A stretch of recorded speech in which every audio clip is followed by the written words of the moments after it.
remember to subscribe so you don't miss out on more awesome content. Okay, episode 4 was great, and I'm not only saying that because Thrawn was in there, or maybe I am. But either way, it was a good episode. We got to see more of Thrawn. Who can argue with that? The episode starts off with Kam Syndulla, Hera's father and rebel resistance leader of Ryloth, and Numa, his partner in crime, on the run from scout troopers on speeder bikes. Hera comlinks in, lowers the ghost so they can get on board. They drive on board. A lone scout trooper also drives up. For whatever reason, he thought this was a great idea. And he gets knocked out, his uniform taken, and Ezra has one more helmet to add to his collection. Kam tells Hera that the Empire's taken over their hometown, and he couldn't even grab the Kalikori from there, which is a family heirloom passed down from generation to generation of Twi'lek. So, of course, Hera devises a plan to go and retrieve the Kalikori. And that plan involves Chopper and Hera sneaking in, while the others on the team provide a distraction.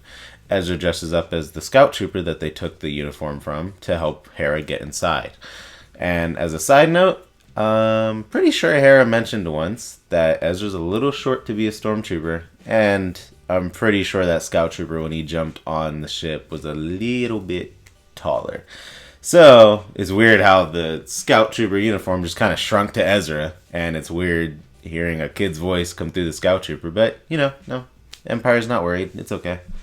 So, Hera and scout trooper Ezra sneak into the office where their father used to work, and to get the Kalikori, because that's where it was. And they have their first encounter with Thrawn. Not really an encounter, I would say, actually. They see him from around the corner, and hear him talking, and they're both like, oh, who is this guy? Who's this blue guy? And so they make it into the office, they get the Kalikori, but of course they get caught by Thrawn, because Thrawn's a genius, and he expected this to happen.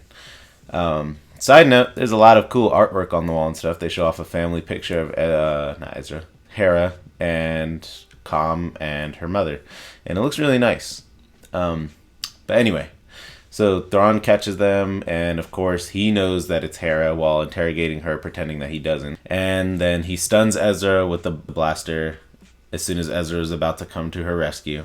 So after Thrawn throws them in a cell and takes the Kalikori back with him on his ship, he kind of leaves Commander Slavin, who was in charge to begin with, back to his duties. And he says he has an experiment to tend to, which we don't know as of yet what that is, which we find out pretty soon. So he goes back to his ship. Commander Slavin offers to make an exchange for Hera and Ezra if Kam Syndulla offers up himself instead. So they prepared to do a hostage trade-off. But of course, Hera and Ezra ain't going down without a fight, especially since that's Hera's father. So they send Chopper to get a detonator, which he is psychotically happy to get his little robot paws on, and prepare for the hostage negotiation to go down. And Thrawn's little experiment, we find out, is that he's watching the trade-off, seeing how the rebels are going to play this out, and also see how Commander Slavin's probably going to play this out, even though I'm pretty sure Thrawn, being the genius he is, knows Commander Slavin is a clumsy mess. But he's more interested in seeing how the rebels are going to play this out. As the hostage trade-off is going down, Chopper rolls right out past Slavin, much to his surprise, and Hera tells Chopper to blow up the house, letting them all escape and live, although at the price of losing that nice, huge house. And they all escape aboard the Ghost. Meanwhile, like I said, Thrawn is sitting there watching the exchange. So, he lets them go, which apparently from what I've seen, people are confused about, but I'll get to that in a second. He lets the Ghost go, saying it's been enlightening, and saying that they deserve this win. So, why did Thrawn let the rebels escape? Well, I'm actually going to go over that in the discussion video, which I just decided to do. And I'll also go over if Thrawn is the image that he was before the new canon. So if they're paying him respect, basically, to his old character. But anyway, the episode basically ends right there, with Hera going back on the ship and saying that she doesn't need the Kalikori. Her mother's image will live on as long as her friends and family are around her, and she's doing the right thing and stuff like that. So that's where the episode ended.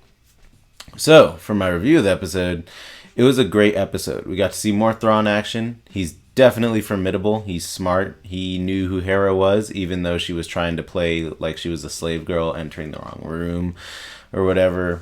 Yeah, Thrawn was a good part of the episode. Also, the look into the Twi'lek roots as far as the art, the culture, the design, that was really nice too. They did a good job with that. The painting on the wall, the Kalikori, just some of the designs for Ryloth, it was really good.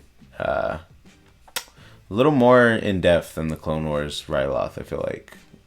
A lot nicer stuff, a lot more homely side shown this time, more than just the Clone Wars was not that pretty of a Ryloth when they showed it.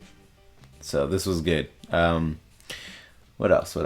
There's that.